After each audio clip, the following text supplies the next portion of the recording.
A dynamic group of 14 women climbed to the roof of Africa's Mount Kilimanjaro, the tallest freestanding mountain in the world. We climbed to make a statement about species extinction, climate change, and women's empowerment. Our journey took 9 days, 8 nights, and 63 miles, with a team of porters and guides. My name is Jenna Kelly, and I'm the founder of Climb for Conservation. I formed this nonprofit to inspire people to climb mountains around the world for a conservation cause. This is even surpassing anything I could have imagined. Just that, 14 women are here and so passionate and, truly believe in conservation. It's so amazing to me. For Kilimanjaro, our goal was not simply to reach the summit, but to put a spotlight on a critical conservation issue, to make a statement to the world on top of Africa's highest peak at 19,347 feet. I started organizing a group of passionate and powerful, eco-conscious women. One of the first to join was Julian Struva, a PhD research scientist with the National Snow and Ice Data Center. Julian would teach us about the melting of the glaciers and why climate change is accelerating the process. Allison Rogers, former Miss Rhode Island and Miss USA contestant, would be a role model for green awareness. Right now I am a Together Green Fellow working on developing resources for young women across our country, encouraging them to get involved with sustainability. And I thought, what an amazing way to make a statement for sustainability and conservation. Margot Moselle, our marketing and events advisor, brought her positive energy and passion to the climb. And 13-year-old Taylor Justice would become one of the youngest to ever climb Kilimanjaro up the Lemosha route. Our group was composed of mothers, daughters, a producer, a geologist, and lawyer, but most importantly, what bonded everyone together was a love for the earth. 1, 2, 3, rhino!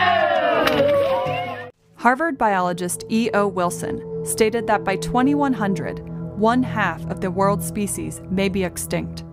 Our mission is to give a voice to species who do not have one.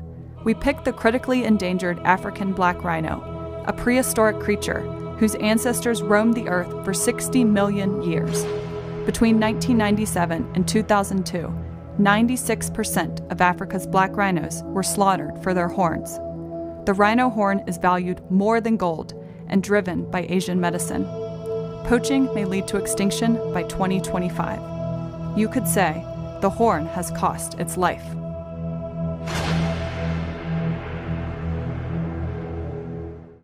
The Lemosha route we would take was considered more remote and longer. Ooh, that one's gonna be tough. We started our journey in rain and ascended up to the first camp, Big Tree. He's on his head? Yeah. Wow.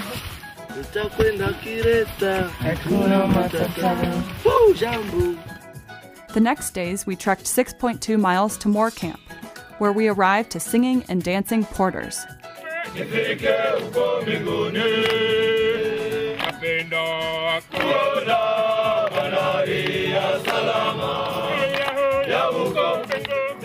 And then we climbed our way over the technical Barranco Wall. One more day was spent reaching Karangu Camp, and then to our final base camp, Barafu.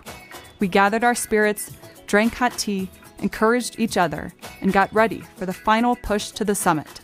1, 2, 3, summit! We awoke in the middle of the night and gathered our packs.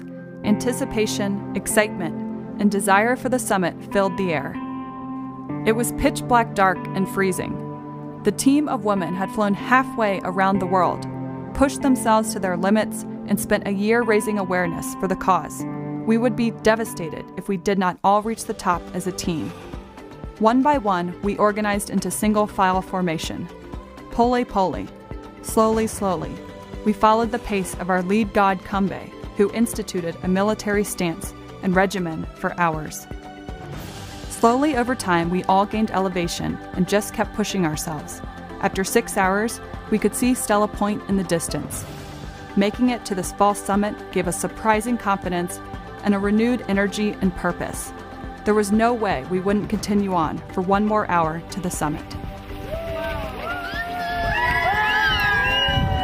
After 7 days and 7 hours, we had made it to the top. We memorialized the event, hugging, crying, smiling, and we were overcome with joy.